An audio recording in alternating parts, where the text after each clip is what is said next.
नमस्कार, NP news देख रहे हैं आप और मैं हूं आपके साथ मुस्कान। स्वागत है आप सभी का राजधानी लाइव में। दिल्ली के उपराज्यपाल कार्यालय ने शुक्रवार को यह दावा किया कि पर्यावरण मंत्री गोपाल राय ने दिल्ली में प्रदूषण कम करने के लिए शुरू किए जाने वाले रेड लाइट ऑन गाड़ी ऑफ अभियान की शुरू करने की गलत तारीख बताई है। सूत्रों के हवाले से मीडिया की खबरों में बताया जा रहा है कि आम आदमी पार्टी ने उपराज्यपाल पर फैसला बदलने को लेकर दबाव बनाने के लिए ऐसा किया। गौर हो कि दिल्ली के पर्यावरण मंत्री गोपाल राय ने गुरुवार को एक संवाददाता सम्मेलन में यह दावा किया था कि रेड लाइट ऑन गाड़ी ऑफ अभियान 28 अक्टूबर को शुरू किया जाना था। हालांकि इसे स्थगित कर दिया गया क्योंकि उपराज्यपाल की ओर से उसे मंजूरी नहीं मिली है। उन्होंने कहा कि फाइल को 21 अक्टूबर को मंजूरी के लिए भेजा गया था। गोपाल राय के इन आरोपों को खारिज करते हुए उपराज्यपाल कार्यालय के सूत्रों ने बताया कि कार्यालय को भेजी गई फाइल में रेड लाइट ऑन गाड़ी ऑफ अभियान शुरू करने के लिए 28 अक्टूबर के बजाय 31 अक्टूबर की तारीख का जिक्र किया गया है। उपराज्यपाल कार्यालय के सूत्रों ने दावा किया कि आप मंत्री गोपाल राय ने दिल्ली की जनता से झूठ बोला कि 28 अक्टूबर को रेड लाइट ऑन गाड़ी ऑफ का अभियान शुरू होना है।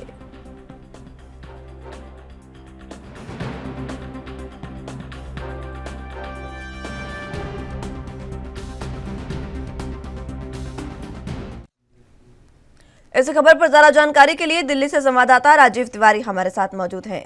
राजीव, फिलहाल बात अगर करें दिल्ली की तो एक बार फिर से रेड लाइट ऑन गाड़ी ऑफ अभियान जो है उसको लेकर अब दोनों के बीच में रार छिड़ गई है, उपराज्यपाल और दिल्ली सरकार के बीच में। कल ही हमने बात की कि जो पर्यावरण मंत्री है गोपाल राय, वो ये कह रहे थे कि उपराज्यपाल ने फाइल ही जो है वो पास नहीं की है, लेकिन अब उपराज्यपाल कार्यालय की ओर से जो बयान सामने आया है वो भी बेहद चिंताजनक है।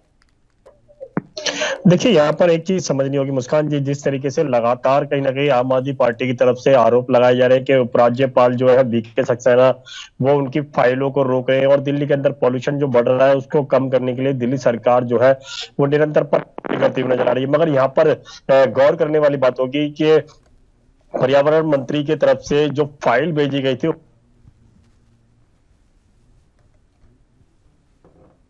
मगर यहाँ पर फेस्टिवल था यानी कि छुट्टियां थी उसकी वजह से 27 अक्टूबर को कार्यालय का यानी कि उपराज्यपाल का और उसके बाद में उस फाइल को रिजेक्ट कर दिया गया, क्योंकि उसके अंदर जो कारण बताया गया है वो कारण है 31 अक्टूबर तक ये स्कीम को लागू करना था। यानी कि जो रेड लाइट ऑन की जो प्रक्रिया है और गाड़ी ऑफ की जो प्रक्रिया है वो 31 अक्टूबर तक ही लागू करने के लिए फाइल में जिक्र किया गया है। मगर यहाँ पर गौर करने वाली बात होगी, जिस तरीके से पर्यावरण मंत्री की जो गोपाल राय की, तो उन्होंने 27 तारीख को ही अनाउंस कर दिया गया था कि प्रेस वार्ता के माध्यम से कि 28 अक्टूबर से ही रेड लाइट ऑन और गाड़ियां ऑफ की जो प्रक्रिया है वो अपनाई जाएगी। मगर यहाँ पर जिस तरीके से फाइल का जिक्र किया जा रहा है, फाइल के अंदर 31 अक्टूबर की डेट बताई जा रही है, वो कहीं ना कहीं चौंकाने वाला विषय जरूर बना हुआ है। मगर यहाँ पर राजनीति भी देखने को मिल रही है, क्योंकि दिल्ली सरकार कहीं ना कहीं फाइलों को रोकने के लेकर कहीं ना कहीं उपराज्यपाल के ऊपर आरोप लगाते हैं और यही चीज पहले भी जो राज्यपाल थे उनके ऊपर भी लगाई जा रही थी। अब बीके सक्सेना के ऊपर आरोप लगाए जा रहे हैं। मगर यहाँ पर जिस तरीके से जानकारी मिल पा रही है कि 31 अक्टूबर की ही डेट बताई गई थी उस फाइल के अंदर। मगर यहाँ पर जिस तरीके से रेड लाइट ऑफ और गाड़ी ऑन की जो प्रक्रिया है, यानी कि रेड लाइट ऑन जो गाड़ी ऑफ की जो प्रक्रिया है उसको अपनाने के लिए दिल्ली सरकार को कहीं ना कहीं दिवाली से पहले ही इस स्कीम को यानी कि इस प्रक्रिया को अपनाना चाहिए था। मगर यहाँ पर दिवाली के बाद जिस तरीके से पॉल्यूशन बढ़ रहा है और उसके बाद में ही इसके अपनाने की प्रक्रिया अपनाई जा रही है, तो कहीं ना कहीं चौंकाने वाला विषय जरूर बनता है। मगर यहाँ का दिल्ली की जनता की बात करें तो अभी उपराज्यपाल के कार्यालय की ओर से जो बयान सामने आया है उसके मुताबिक अब सत्य जो है वो ये बताया जा रहा है कि 31 तारीख ही जो है वो अभियान शुरू करने की तारीख बताई गई थी। तारीखों में ना उलझकर बात इस जो गौर है वो इस बात पर करना चाहिए कि आखिर ये अभियान कब शुरू होगा, क्योंकि दिल्ली वासियों को इस समय इसकी जरूरत है। देखिए, यहाँ पर मुस्कान ये चीज जरूर समझनी होगी कि दिल्ली की जनता को कहीं ना कहीं साफ हवा चाहिए। वो उसके लिए दिल्ली सरकार हो, चाहे उपराज्यपाल हो या फिर केंद्र सरकार हो, वो तीनों ही तरफों से उनको लिए कहीं ना कहीं वो चीज उपलब्ध कराई जाए। मगर यहाँ पर बात करें दिल्ली की जनता की, तो दिल्ली की जनता अभी भी कहीं ना कहीं पॉल्यूशन के अंदर उलझती हुई नजर आ रही है। सांस लेने के लिए कहीं ना कहीं साफ जो हवा चाहिए वो नहीं मिल पा रही है। मगर यहाँ कहीं दिल्ली सरकार की बात करें तो दिल्ली सरकार ने पहले भी कहीं ना कहीं ग्रीन लेवल के पटाखे या फिर के आम पटाखों पर भी रोक लगा दी गई थी दिवाली से पहले ही, मगर फिर भी दिल्ली के अंदर कहीं ना कहीं बाहर से लाकर पटाखों का इस्तेमाल किया गया, जिसकी वजह से कहीं ना कहीं पॉल्यूशन का जो स्तर है वो बढ़ता हुआ नजर आया। मगर दिल्ली सरकार की बात करें तो दिल्ली सरकार को जिस तरीके से 21 अक्टूबर को ही फाइल भेजने की बात की जा रही है, वो फाइल अगर कहीं ना कहीं दिवाली से पहले ही चेक कर ली जाती तो कहीं ना कहीं उसका कहीं ना कहीं जो असर था वो कहीं ना कहीं देखने को मिलता। मगर यहाँ पर जिस तरीके से दिल्ली सरकार की बात करें तो दिल्ली सरकार कह रही है कि 28 अक्टूबर से ही रेड लाइट ऑन और गाड़ी ऑफ की जो प्रक्रिया है वो स्टार्ट करनी थी, मगर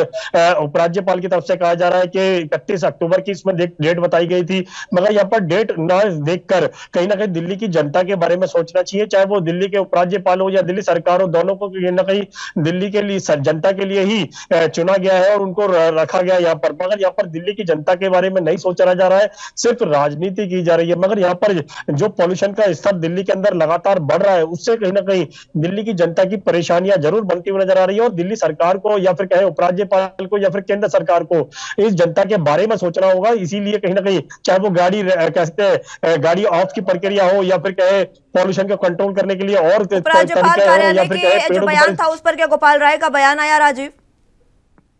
देखिए, गोपाल राय की बात करें तो गोपाल राय की तरफ से अभी बयान नहीं आया, मगर ये जानकारी जरूर मिल पा रही है कि मनीष सिसोदिया जो है वो कल शाम को 7 बजे करीब उपराज्यपाल से मिलने जाने वाले थे और आज से ही आम आदमी पार्टी जो है वो उपराज्यपाल के खिलाफ जो है वो प्रदर्शन करने वाली है। मगर यहाँ पर प्रदर्शन से ना तो जनता को फायदा होने वाला है, ना ही इस मुलाकात से कोई फायदा होने वाला है, मगर यहाँ पर जल्दी से जल्दी कहीं ना कहीं जनता के लिए कुछ ऐसे कदम उठाए जाए जिससे कहीं ना कहीं पॉल्यूशन का स्तर घटता हुआ नजर आए और आम जनता को उपराज्यपाल कार्यालय की ओर से क्या ये साफ किया गया कि इस फाइल को कब पास कर दिया जाएगा, इस अभियान को शुरुआत कब कर दी जाएगी?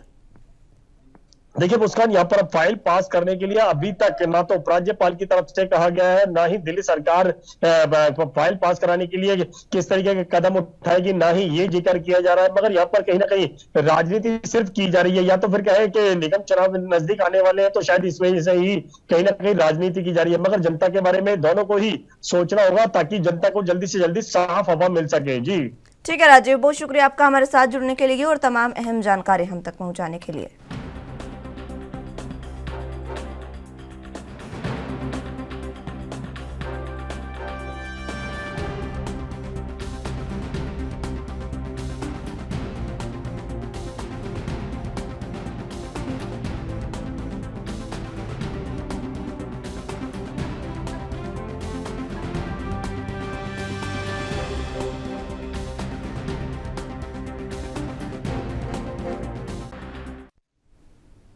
चलिए तो खबरों में आगे बढ़ते हैं। आम आदमी पार्टी ने बीजेपी शासित एमसीडी द्वारा दिल्ली भर में 16 नए कूड़े के पहाड़ बनाने की योजना के खिलाफ प्रदर्शन किया। आप विधायकों ने दिल्ली भर में जगह जगह लगे कूड़े के ढेर का जायजा कर बीजेपी शासित एमसीडी को कामचोरी की पोल खोली है। इस दौरान आम आदमी पार्टी के सैकड़ों कार्यकर्ताओं ने बीजेपी के खिलाफ जमकर नारेबाजी की। आम आदमी पार्टी का कहना है कि बीजेपी ने दिल्ली को कूड़ा कूड़ा कर रखा है, जिसके कारण दिल्ली वालों की जिंदगी नर्क बन चुकी है।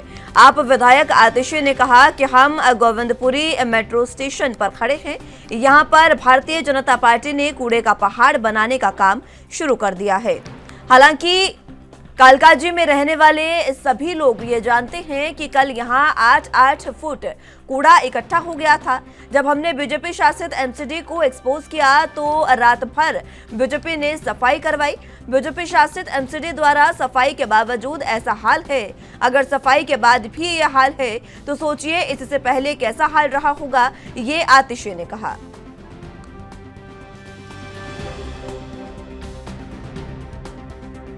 इसी खबर पर ज्यादा जानकारी के लिए दिल्ली से संवाददाता शिवम पांडे हमारे साथ मौजूद हैं।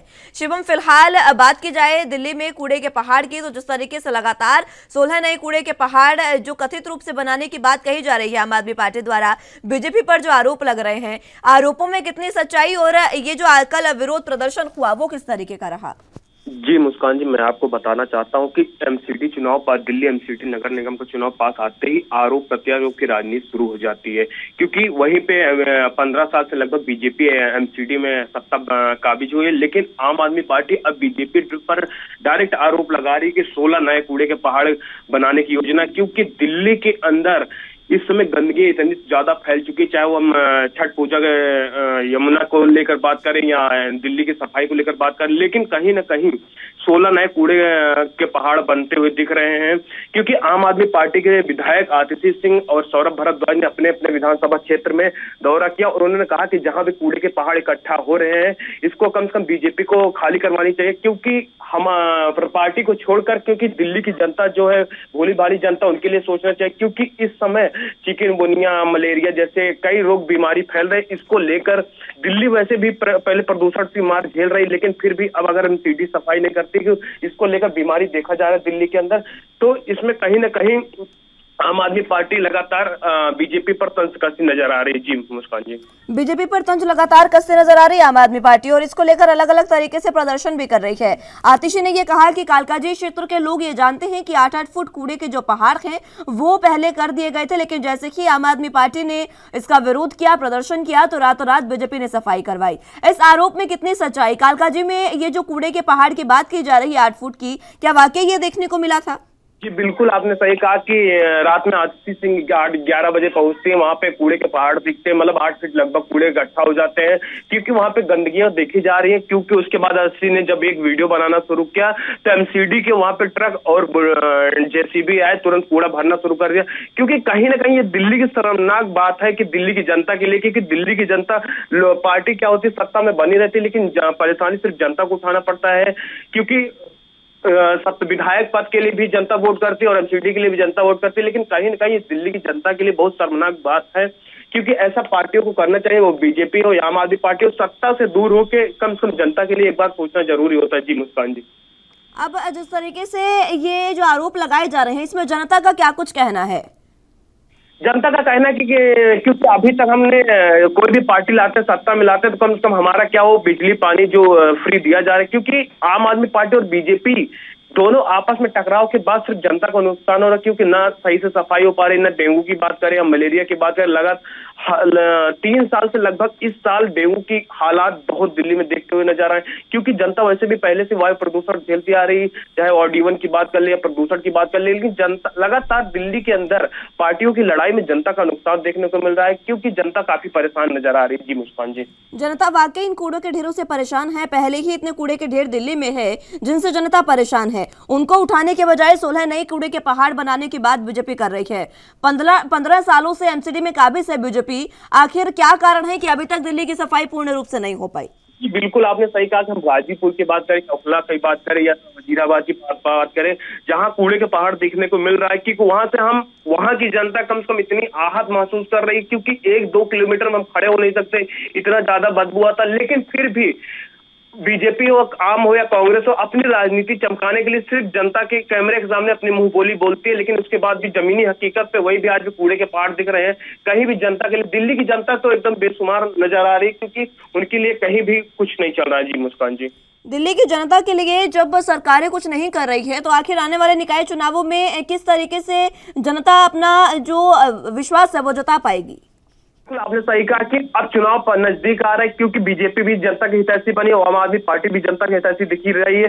क्योंकि कहीं ना कहीं अब जनता के मुद्दों को लेकर पार्टियां खड़ी कर रही है, लेकिन जो जमीनी हकीकत है वो देखने वाली कुछ ज्यादा ही बयां कर रही है। क्योंकि हकीकत जो जमीनी है वो कूड़े के पहाड़ दिख रहे हैं, यमुना में सफाई। अब हम छठ पूजा की बात कर ले, क्योंकि छठ पूजा हर साल पर्व मनाया जाता है, ये धूमधाम से पर्व मनाया जाता है, लेकिन इस बार भी, पिछले साल भी झाग देखने को मिल रहा था, उससे पहले भी झाग देखने को मिल रहा, आज भी 1 साल बाद भी झाग देखने को मिल रहा है। क्योंकि जब सरकार हो या केंद्र सरकार हो या राज्य सरकार हो या दिल्ली सरकार या एमसीडी हो, जब पता है कि हमारा छठ पूजा एक धूमधाम से पर्व मनाया जाता है, तो उससे सफाई पहले करनी चाहिए। लेकिन छठ आस आने के बाद केमिकल छिड़काव किया जाता है, ये किया जाता है, क्योंकि ये जनता के लिए, क्योंकि उसमें माताएं बहनें जाके डुबकी लगाएंगी। ये शर्मनाक घटना देखने को मिलती है, या आम आदमी पार्टी हो, बीजेपी पार्टी हो। जी मुस्कान जी, बिल्कुल, लेकिन अभी आम आदमी पार्टी की बात करें तो विरोध प्रदर्शन कल आम आदमी पार्टी ने किया, और दूसरी ओर केजरीवाल जब गए थे गाजीपुर लैंडफिल साइट में, तब उन्होंने भी ये बात कही थी कि इस बार का निकाय चुनाव जो है वो कूड़े के पहाड़ पर ही लड़ा जाएगा। जी बिल्कुल, आपने सही कहा कि उनका जाने के बाद, क्योंकि राजनीति सब एमसीडी में क्या है इस समय, सिर्फ कूड़े के पहाड़, दिल्ली के अंदर सिर्फ राजनीति कूड़े के पहाड़ पे हो रही है। क्योंकि जो जमीनी हकीकत है उसको नहीं देखा जा रहा। दिल्ली में साफ सफाई कितना है, प्रदूषण कितना हो रहा है, चाहे वो केंद्र सरकार हो चाहे दिल्ली सरकार हो, लगातार जनता को लेकर सोचे। लेकिन इस बार की लड़ाई सिर्फ कूड़े के पहाड़ पे हो रही। बीजेपी भी कूड़े के पहाड़ के ऊपर ही कर रही है, और क्योंकि आम आदमी पार्टी भी लगातार कूड़े के पहाड़ के ऊपर ही कर रही। लेकिन जो हकीकत देखने को मिल रहा है वो कुछ है नहीं हकीकत, क्योंकि जनता परेशानी नजर आ रही है, लेकिन सिर्फ कूड़े का पहाड़ पे। क्योंकि एमसीडी चाह रही कि लगातार आम आदमी पार्टी चाह रही कि लगातार 15 साल बीजेपी एमसीडी में सत्ता में है, इस बार कहीं ना कहीं सत्ता मेरे हाथ में है। लेकिन अब देखने वाली बात होगी जनता किसको इस बार एमसीडी में सत्ता में बनाती है। जी मुस्कान जी, ये देखने वाली बात होगी। लेकिन पिछले 15 सालों से काबिज है जब एमसीडी में बीजेपी, तो आखिर बीजेपी पर आरोप लगने उनसे सवाल भी लाजमी है, क्योंकि 15 साल एक लंबा समय होता है और इतने समय में भी दिल्ली पूर्ण रूप से साफ नहीं हो पाई है अभी तक। जी बिल्कुल, आपने सही कहा कि हम अगर किसी नेता से भी बात करते हैं तो सिर्फ आरोप क्या केजरीवाल की कमियां गिनाते हैं, आम आदमी पार्टी से बात करें तो बीजेपी की। लेकिन इसमें नुकसान सिर्फ जनता को देखने को मिल रहा है। मुस्कान जी, हम बात करें कई नेताओं से बात किया तो उनका कह रहा है कि ये इनके अंडर में आता है, दिल्ली सरकार के अंडर में आता है। उनका कहना है कि एमसीडी सरकार, लेकिन नुकसान कहीं ना कहीं जनता को देखने को मिल रहा है। क्योंकि एमसीडी से भी बात करें कि साफ सफाई दिल्ली के समय बुरी हालात में चल रहे हैं, क्योंकि सबसे ज्यादा डेंगू, चिकनगुनिया, मलेरिया और जो 5 साल या बुजुर्ग बच्चे हैं उनको लेकर बहुत इस समय घातक बीमारियां दिल्ली के अंदर फैल रही। लेकिन सरकार कई बात करे कि एक दूसरे पर आरोप प्रत्यारोप लगाते हैं, लेकिन साफ सफाई और वैसी बात करें तो कहीं धरातल पर नहीं दिखते नजर आ रहे दिल्ली के। जी मुस्कान जी, ठीक है शिवम, बहुत शुक्रिया आपका हमारे साथ जुड़ने के लिए और तमाम अहम जानकारी हम तक पहुंचाने के लिए।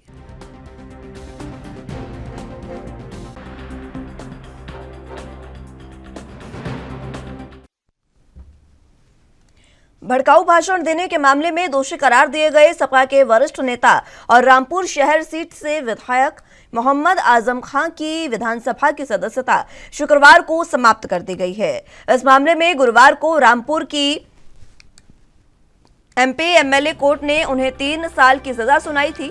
आजम खान को विधानसभा की सदस्यता के लिए अयोग्य घोषित किए जाने के चुनाव आयोग का पत्र मिलने के बाद विधानसभा सचिवालय ने इस बारे में देर शाम अधिसूचना भी जारी कर दी। आजम की विधानसभा सदस्यता समाप्त होने के साथ ही रामपुर सीट रिक्त घोषित कर दी गई है। अब चुनाव आयोग रामपुर की रिक्त सीट के उपचुनाव का कार्यक्रम घोषित करेगा। गौर हो कि आजम खान को गुरुवार को 3 साल कैद और 6,000 रुपए जुर्माने की सजा हुई है। जुर्माना अदा नहीं करने पर 1 माह अतिरिक्त कारावास भोगना होगा। 93 मुकदमों में फंसे आजम खान को ये पहली सजा है। सजा सुनाने के कुछ देर बाद ही हालांकि उन्हें जमानत भी मिल गई और उन्हें रिहा कर दिया गया। अब उनको सजा सुनाने के बाद उनकी विधायकी भी चली गई है।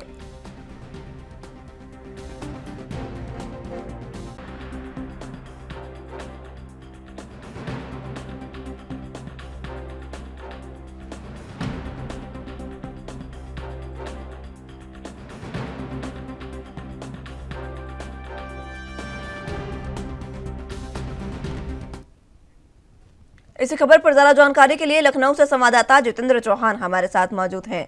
जितेंद्र, फिलहाल अब बात की जाए अगर आजम खान की, तो 93 मुकदमे उन पर चल रहे हैं, पहली सजा उनको हुई है और इसको लेकर अब उनकी विधायकी भी रद्द कर दी गई है।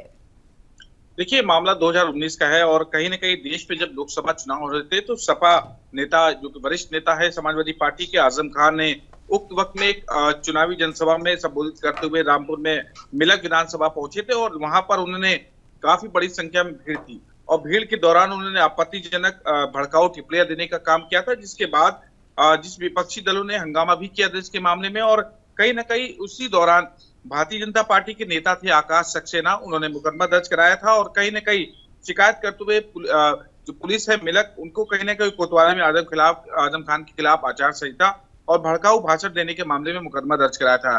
जिसके बाद इतने लंबे समय के बाद कहीं ना कहीं रामपुर की एमपी एमएलए कोर्ट ने सजा सुनाई है और कहा 3 साल की सजा के साथ साथ उनको उनकी विधायकी रद्द कर दी गई है। और साफ तौर पे कहा जा सकता है कि यूपी विधानसभा अध्यक्ष हैं सतीश महाना, उन्होंने पत्र भी जारी कर दिया विधायकी रद्द होने का और जल्दी इस पर कहीं ना कहीं उपचुनाव को लेकर घोषणा भी हो सकती है। लेकिन ये जो कहा जा सकता है कि जिस तरह से उनके वकील ने बात करी कि जल्दी आजम खान के बाद अभी समय है कि ऊपरी अदालत में वो जा सकते हैं, लेकिन ये जरूर कहा जा सकता है कि भड़काऊ भाषण को लेकर अब जिस तरह से रामपुर में आजम खान की विधायकी चली गई, वो एक समाजवादी पार्टी के लिए बड़ा झटका जरूर हो सकता है। अब समाजवादी पार्टी के लिए ये बड़ा झटका तो है ही। आजम खान को हालांकि रिहाई हो गई है उनकी, लेकिन पहले उन्होंने जिस तरीके से लोकसभा सीट से इस्तीफा दिया था क्योंकि विधानसभा में वो थे, अब ये सीट भी उनके हाथ से चली गई है। यहाँ पर उपचुनाव की घोषणा, अब आगे क्या कुछ इसका प्रावधान है? देखिए, अब चुनाव आयोग का इंतजार है। जिस तरह से यूपी में एक लोकसभा उपचुनाव होना है और चुनाव होने वाला है, उस पर भी जल्दी ही उस पर घोषणा की जा सकती है और फिलहाल हमें इंतजार करना हो कि आखिरकार चुनाव आयोग कब इसको लेकर आदेश जारी। हालांकि विधानसभा अध्यक्ष ने चुनाव आयोग को भी पत्र लिख दिया है, लेकिन अब ये कब तक चुनाव की घोषणा हो सकती है, क्योंकि उपचुनाव भी गोला गोखरण में होना है और जिसको लेकर भी जल्दी हो सकता है कि इस पे भी चुनाव हो। और हालांकि आजम खान के बाद ऑप्शन है कि ऊपर वो उच्च अदालत है वहां जाए, लेकिन क्या वो जाते हैं क्या नहीं जाते, क्योंकि 1 महीने का समय उनके वकील के अनुसार बताया गया कि 1 महीने का समय कि ऊपरी अदालत में जा सकते हैं। लेकिन ये उपचुनाव की घोषणा होती है या नहीं होती है, आजम खान ऊपर जाते हैं उच्च अदालत पर, ये अभी थोड़ा सा इंतजार करना होगा कि इसके बाद साफ हो पाएगा कि आजम खान क्या एक्शन लेते हैं, क्या उपचुनाव को लेकर तारीखों की घोषणा हो सकती है, इसका थोड़ा इंतजार करना पड़ेगा। आजम खान जब जेल में थे तो उस समय जो उन पर सियासत कहीं ना कहीं देखने को मिल रही थी जितेंद्र, उस समय समाजवादी पार्टी से कहीं ना कहीं खफा वो थे। अब जिस तरीके से उन पर ये दोषी उनको करार दिया गया है, सजा उनको दी गई है, इसके बाद अब क्या समझा जाए माफ कीजिएगा समाजवादी पार्टी को ये कितना बड़ा झटका, और ये जो झटका समाजवादी पार्टी को लगा है उससे कितना नुकसान उनको हो सकता है? एक बड़ा नुकसान तो जरूर हो सकता है, क्योंकि मुलायम सिंह यादव के निधन के बाद एक वरिष्ठ नेता के तौर पर आजम खान ही कहीं न कहीं समाजवादी पार्टी में हैं और वरिष्ठ नेता के तौर पर इनके नाम और प्रसिद्ध नेता कहे जा सकते हैं आजम खान, वो कहीं न कहीं जरूर गिनती जाती है। समाजवादी पार्टी के लिए बड़ा झटका जरूर हो सकता है। आखिर समाजवादी पार्टी क्या करती है आजम खान को लेकर, और क्या अगर उपचुनाव की तारीखों का ऐलान होता है क्या, तो किसको खड़ा किया जाएगा समाजवादी पार्टी की ओर से, इसको थोड़ा सा जब तारीखों का ऐलान की घोषणा होगी तब देखने को मिलेगा। अब ये देखा जाए तो देखिए आने वाले समय में 3 साल की सजा क्योंकि आजम खान को हुई है, आने वाले समय में लोकसभा चुनाव भी है, उनको भी ज्यादा समय नहीं रह गया है। उन लोकसभा चुनावों में कहीं ना कहीं अब समाजवादी पार्टी क्योंकि वरिष्ठ नेता उनके पास नहीं है तो कुछ ना कुछ कमजोरी के साथ पेश आएगी। देखिए, बिल्कुल जाहिर सी बात है, क्योंकि आजम खान स्टार प्रचारकों में भी शुमार हैं और जाहिर सी बात है कि समाजवादी पार्टी के वरिष्ठ नेता भी हैं। समाजवादी पार्टी की क्योंकि आने वाले समय में लोकसभा चुनाव है, निकाय चुनाव भी है और उपचुनाव भी है, उन सब को देखते हुए आजम खान को कहीं ना कहीं समाजवादी पार्टी के लिए बड़ा झटका जरूर हो सकता है, क्योंकि प्रचारक के तौर पर, स्टार प्रचारक के तौर पर जरूर आजम खान को अगर नहीं मिलती है इस तरह की चीजें, तो जाहिर सी बात है कि एक बड़ा झटका समाजवादी पार्टी की ओर होगा। और लगातार रामपुर से वो विधायक भी रहे हैं, सांसद ही अपनी छोड़ी उन्होंने, तो देखते हैं कि आने वाले समय में आखिर आजम खान क्या करते हैं और समाजवादी पार्टी क्या करती है। क्या समाजवादी पार्टी की ओर से कोई बयान इसको लेकर सामने आया है अभी तक जितेंद्र? देखिए, अभी कोई का बयान जरूर कोर्ट के बाहर आया था, उन्होंने कुछ चीजें बोलने के लिए बोलते नजर आए थे, लेकिन उन्होंने और भी कुछ कहने से मना कर दिया। लेकिन समाजवादी पार्टी की ओर से अब बयान जरूर आना चाहिए, लेकिन अभी तक समाजवादी पार्टी की ओर से कोई बयान नहीं आया है, क्योंकि मुलायम सिंह के निधन के बाद अखिलेश यादव लगातार सफाई और वृंदावन भी गए थे और लखनऊ आने के बाद हो सकता है कि कुछ जरूर हो। ठीक है जितेंद्र, बहुत शुक्रिया आपका हमारे साथ जुड़ने के लिए और तमाम अहम जानकारी हम तक पहुंचाने के लिए।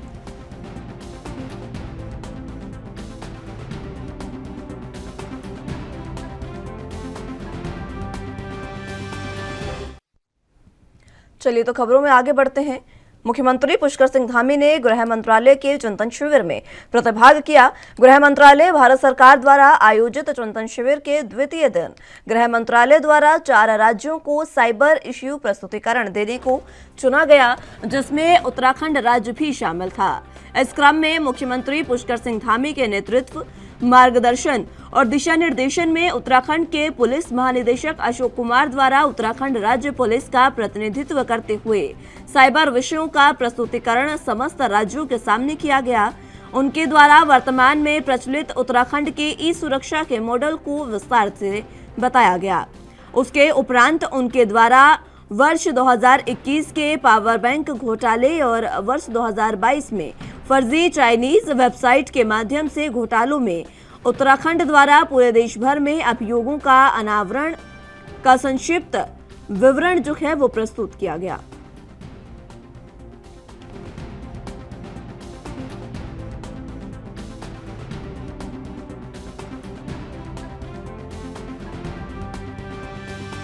इसी खबर पर ज्यादा जानकारी के लिए कुमाऊं मंडल प्रभारी अमित चौधरी हमारे साथ मौजूद हैं। अमित, फिलहाल जिस तरीके से अगर बात की जाए, पुष्कर सिंह धामी जो है वो चिंतन शिविर में शामिल हुए। हरियाणा के फरीदाबाद में चिंतन शिविर हो रहा है जिसमें ये शामिल हुए और उस दौरान काफी अहम बातें उनके द्वारा रखी गई। बिल्कुल मुस्कान, देखिए जिस तरह से बात की जाए हरियाणा के सूरजकुंड में जो यहाँ पर चिंतन शिविर आयोजित किया गया था, उसमें दूसरे दिन यानी कल यहाँ पर जो तमाम बातें थी वो लगातार की गई सभी राज्यों की। और यहाँ पर जो गृह मंत्रालय द्वारा 4 राज्यों को साइबर इश्यू के लिए जब यहाँ पर चूज किया गया तो उसमें उत्तराखंड को इसमें रखा गया था। उसमें यहाँ पर जो प्रस्तुतिकरण होता है, जो साइबर इश्यू के बारे में बताना होता है, उसके लिए जब कहा गया तो उसमें यहाँ पर जो पुष्कर सिंह धामी के जो नेतृत्व कर रहे थे मार्गदर्शन के निर्देश में जो पुलिस निर्देशक अशोक कुमार है, उनके द्वारा यहाँ पर कई चीजें सामने रखी गई, जिसमें बात की जाए उत्तराखंड के ईद सुरक्षा के मॉडल को विस्तार से बताया गया।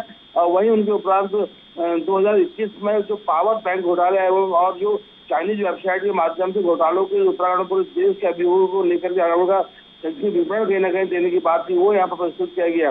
पूरी तरीके से कहा जाएगा कि लगातार जिस तरीके से चिंतन शिविर में जिस तरीके से साइबर इश्यूज थे उत्तराखंड के वो कहीं ना कहीं उठाए गए और किस तरीके से साइबर इश्यूज को यहाँ पर पूरा किया जा सकता है, किस तरीके से साइबर इश्यू में काम किया जा सकता है, वो कहीं ना कहीं उत्तराखंड किस तरह से पहल कर रहा है, वो इन सभी बातों का लेखा जोखा इस चिंतन शिविर में किया गया था। उसको लेकर तमाम तरह से बातें की गई। और वहाँ पर बात की जाए, यहाँ पर जो थानों की दीवारों पर साइबर जागरूकता संदेश की बात की जाए, साइबर बुलेटिन जागरूकता अभियान को लेकर की जाए, वो सभी बातों को लेखा जोखा उस सभी बैठक पर किया गया। जी मुस्कान। अभी अमित, जिस तरीके से साइबर इशू को लेकर यहाँ पर बातचीत की गई है, उत्तराखंड जो एक मॉडल के रूप में उभरा है इश्यूज को लेकर, इसको लेकर भी वहां पर जानकारी दी गई। क्योंकि जो आईटी एक्ट कानून को मजबूत करने के लिए सजा का जो यहाँ पर प्रावधान रखा गया उसको और कठोर करने की बात कहीं ना कहीं यहाँ की गई। और उसके बाद यहाँ पर जो उन जो साइबर इश्यूज में जो अपराध होते हैं उस पर जमानत जल्द ना मिल सके, क्योंकि कई प्रकार से यहाँ पर भ्रामक प्रचार किया जाता है, कई प्रकार से यहाँ पर जो चीजें आती है वेबसाइटों के जरिए, उसको देखते हुए कहीं ना कहीं यहाँ पर कहा गया कि उसमें जो सजा का प्रावधान कठोर किया जाए और उसमें जमानत ना मिल सके और ताकि जो अपराध की पुनरावृत्ति ना हो सके, उसको लेकर के यहाँ पर चीजें भी 2000 यहाँ पर बात है सरकार की पहल है जो 2030 को 112 में जो जोड़ा गया है उसके उपयुक्त हेल्पलाइन नंबर को प्रभावित करने हेतु और बैंक के इस प्रकार वित्तीय कंपनी को प्रभावित रूप से प्रेरित करने हेतु निर्देश किए गए। और पूरी तरीके से कहा जाएगा कि लगातार जो साइबर इश्यूज में जो लगाम लग सके उन सभी बातों को कहीं ना कहीं रखा गया और किस प्रकार से वो चीजें यहाँ पर होंगी, उन सभी चीजों को चिंतन शिविर में यहाँ पर मंथन किया गया। जी अब जिस तरीके से सीएम पुष्कर सिंह धामी के निर्देशन में जो अशोक कुमार जो हैं पुलिस महानिदेशक, उन्होंने जो प्रतिनिधित्व करते हुए साइबर विषयों का प्रस्तुतिकरण जो दिया, उस प्रस्तुतिकरण में क्या कुछ खास रहा? राज्य के जो झलक है वो किस तरीके से देखने को मिली? बिल्कुल मुस्कान, देखिए लगातार पुष्कर सिंह धामी जो उत्तराखंड के हर इश्यूज में काम करते हुए नजर आ रहे हैं। भले ही वो तरीके से यूपी से लगे जो क्षेत्र है वहाँ पर लगातार विकास की बात की जाए और जो सीमावर्ती क्षेत्र में लगातार उसकी बात की जाए।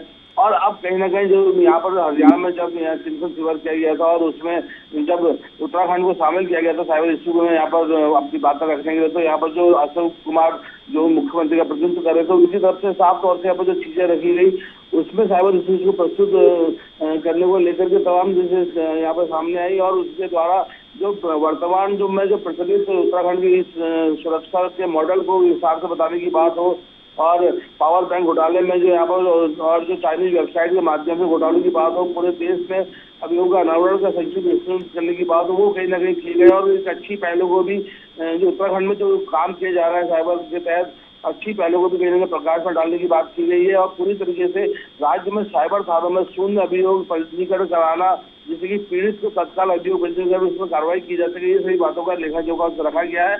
और कहीं ना कहीं ये सारी बातें उत्तराखंड के हित के लिए इसलिए कि लगातार पुष्कर सिंह धामी लगातार काम कर रहे हैं उत्तराखंड के हर इश्यूज के लिए, और जो साइबर अपराध है वो लगातार बढ़े, तो उसको कहीं ना कहीं गंभीर यहाँ पर रखा गया था और वो चिंतन कहीं ना कहीं सब चीजों पर किया गया। अमित, उत्तराखंड सरकार के ई सुरक्षा का जो मॉडल है उसको विस्तार से बताएं। मैं आपको बता दूं कि यहाँ जिस तरह से बात की जाए, यहाँ पर जो लगातार जो पीड़ितों को जो अभी तक जो न्याय नहीं मिल पा रहा था उसको न्याय कैसे दिलाया जा सके, थानों की दीवारों पर साइबर जागरूकता अभियान को कैसे लाया जा सके, साइबर बुलेटिन जागरूकता को कैसे किया जा सके, और जो लगातार जिस तरीके से जो यहाँ महत्वपूर्ण सुझाव है वो देने की बात की गई है, साइबर अपराध की विवेचना करने की बात की गई है, और जो उप निरीक्षक स्तर के अधिकारी हैं उनको विवेचना देने की बात यहाँ पर की गई है, आईटेट कानून को मजबूत करने की बात यहाँ पर की गई है, सजा का प्रावधान को बढ़ाने की यहाँ पर बात की गई है, और कठोर कहीं ना कहीं नियम किया जाए उसको लेकर यहाँ पर बात की गई है। पूरी तरीके से बात की जाए, यहाँ पर जो मॉडल था वो रखा गया है, और उसके बाद यहाँ पर जो बैंकों और जो यहाँ पर वित्तीय कंपनी को प्रभावी रूप से जो यहाँ पर काम होता है निर्देश जारी करना हो, और उसके अलावा जो नियम है वो कहीं ना कहीं लागू कराने की बात की गई, तो उसको लेकर के मॉडल में ये सारी चीजों का जो यहाँ पर लेखा जोखा रखा गया था, और उसको लेकर के अब जो उत्तराखंड की सरकार है वो कहीं ना कहीं आगे जाके काम करने वाली है। जी। अब जिस तरीके से ई सुरक्षा मॉडल जो है, जो एक मॉडल के रूप में उभरा है उत्तराखंड सरकार के लिए, और जो चिंतन शिविर था उसमें किस तरीके से इस मॉडल को देखा गया और बाकी राज्यों ने इससे सीख ली? हाँ बिल्कुल मुस्कान, मैं बता दूं कि जब यहाँ पर जो चिंतन शिविर की शुरुआत की गई और जब पुष्कर सिंह धामी का लगातार जब यहाँ पर जब साइबर इश्यूज का जब यहाँ पर नाम आया गया, और जब उत्तराखंड में उसमें चयनित था, और जब उसमें लगातार अशोक कुमार की तरफ से जब बात की गई, जो मॉडल रखा गया, उसके बाद कहीं ना कहीं उस मॉडल को आगे बढ़ाने की बात लगातार उस चिंतन शिविर में की गई है, और इसमें कई पहलू ऐसे हैं जो अभी होने बाकी हैं, उसको किस तरीके से आगे यहाँ पर रखा जाएगा ये देखने वाली बात होगी। लेकिन फिलहाल जो चिंतन शिविर था उसमें मुख्यमंत्री पुष्कर सिंह धामी ने उत्तराखंड के कई इश्यूज को रखा, साइबर इश्यूज के साथ साथ जो यहाँ पर और कई जो मामले हैं वो कहीं ना कहीं रखे गए हैं, और इस चिंतन शिविर में कहीं ना कहीं यही भरोसा उनको मिला है कि लगातार जो उत्तराखंड की तरफ से जो काम किया जा रहा है उसमें केंद्र की तरफ से लगातार सहयोग मिलेगा, और उसको लेकर के लगातार आगे कार्रवाई की जाएगी। और चिंतन शिविर का कुल मिलाकर कहा जाए जो निष्कर्ष निकला है वो उत्तराखंड के लिए बेहद ही अच्छा रहा है, क्योंकि तमाम मसले उस चिंतन शिविर में उत्तराखंड के रखे गए हैं, और उसमें कहीं ना कहीं केंद्र की तरफ से सहमति यहाँ पर मिल चुकी है। जी ठीक है अमित, बहुत शुक्रिया आपका हमारे साथ जुड़ने के लिए और तमाम अहम जानकारी हम तक पहुंचाने के लिए।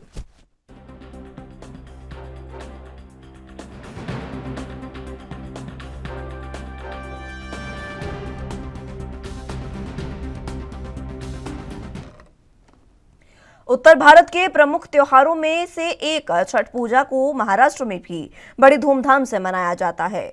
छठ पूजा को लेकर राज्य में राजनीति भी खूब हुई है। अब इसी को लेकर पिछले कुछ वर्षों से ये पूजा महाराष्ट्र में खूब चर्चा में रहती है। कोरोना की पाबंदियां हटने के बाद इस साल छठ पूजा का आयोजन जो है उसे लेकर आयोजकों में भी जबरदस्त उत्साह देखने को मिल रहा है। इस बार के छठ पूजा कार्यक्रम में आयोजकों ने मुख्यमंत्री एकनाथ शिंदे, उप मुख्यमंत्री देवेंद्र फडणवीस सहित तमाम हस्तियों को आमंत्रित किया है। तो वहीं छठ पूजा में सुरक्षा को लेकर मुंबई पुलिस की तैयारियां जोरों पर हैं, क्योंकि इस बार बाकी त्योहारों की तरह छठ पूजा भी बड़े धूमधाम से मनाई जाती है, जिसे लेकर पूरी सुरक्षा की जिम्मेदारी माननीय हाईकोर्ट ने मुंबई पुलिस को दी है, जिसके तहत मुंबई पुलिस जॉइंट कमिश्नर विश्वास नागरे पाटिल ने जुहू चौपाटी सहित अन्य तटीय इलाकों का दौरा किया।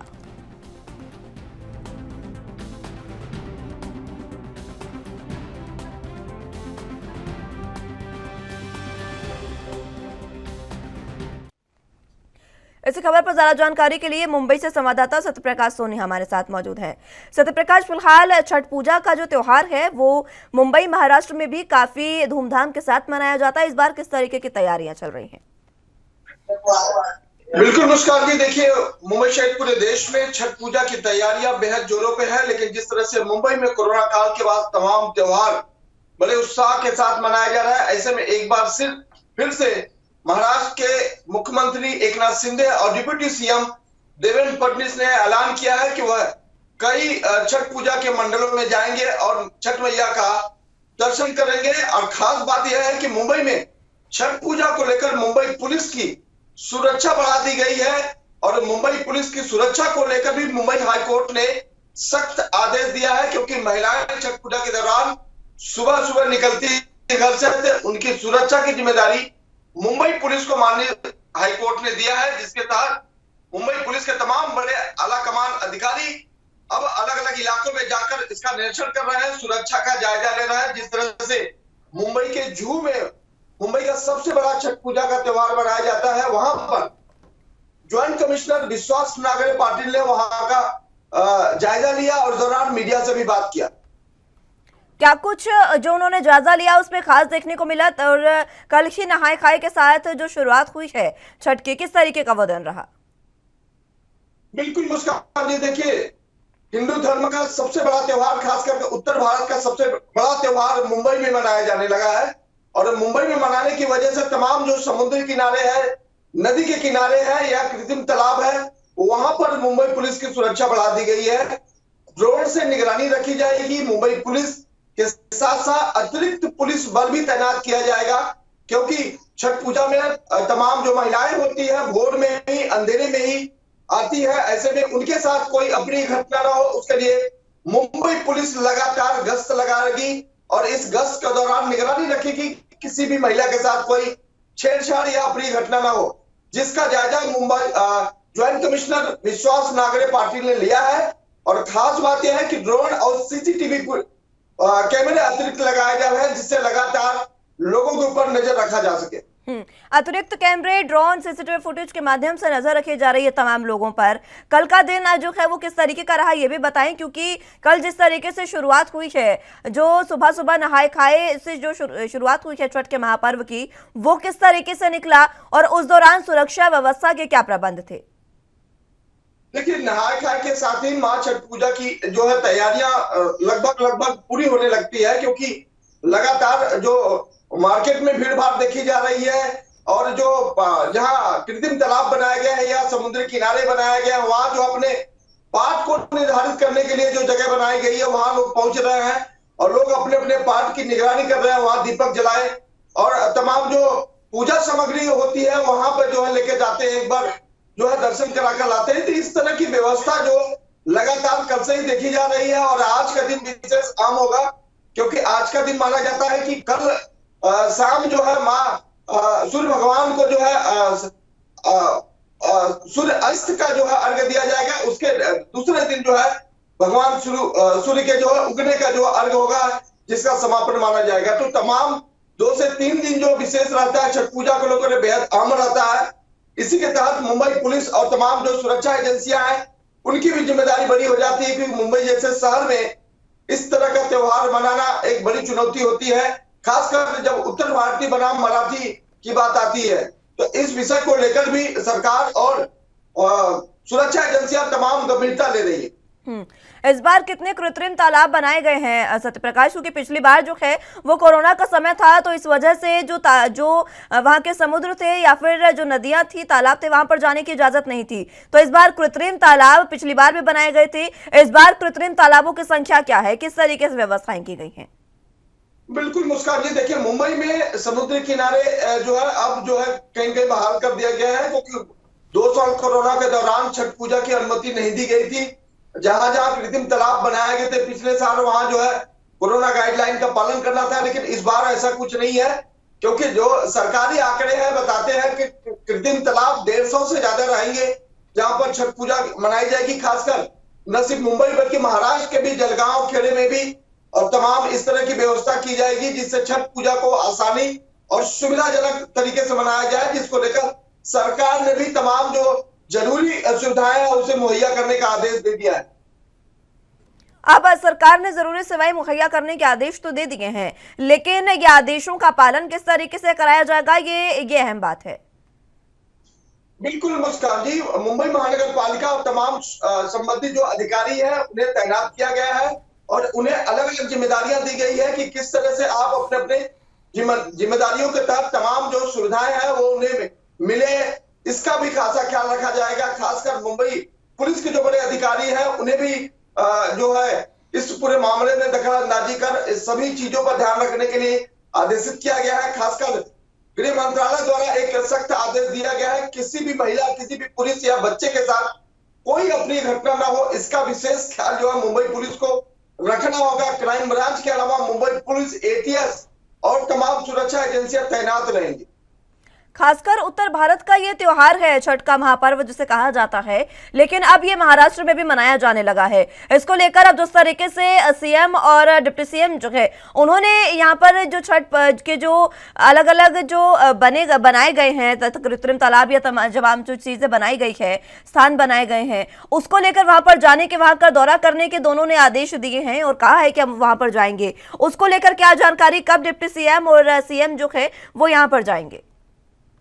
देखिए बिल्कुल मुंबई में एकनाथ शिंदे की सरकार बनने के बाद लगातार देखा जा रहा है कि एकनाथ शिंदे और डिप्टी सीएम देवेंद्र फडणवीस तमाम हर छोटे बड़े कार्यक्रम में पहुंच रहे हैं। खासकर जब मुंबई महानगर पालिका का चुनाव है, ऐसे में तमाम लोग जो है सरकारी यंत्रणा से जुड़े हुए हैं, वह लोग कहीं कहीं लगातार कोशिश करते हैं कि लोगों से ज्यादा जुड़ा जाए। यही वजह है कि अब छठ पूजा को लेकर भी देखा जा रहा है कि तमाम जो मंडल है वो कहीं न कहीं डिप्टी सीएम और श्रीमान राज्य के मुख्यमंत्री एकनाथ शिंदे को आमंत्रित करने में लगे हुए। हालांकि शिंदे सरकार की तरफ से कहा गया है कि देवेंद्र फडणवीस और डिप्टी सीएम मुख्यमंत्री एकनाथ शिंदे खुद लगभग सभी पंडालों में जाने की कोशिश करेंगे।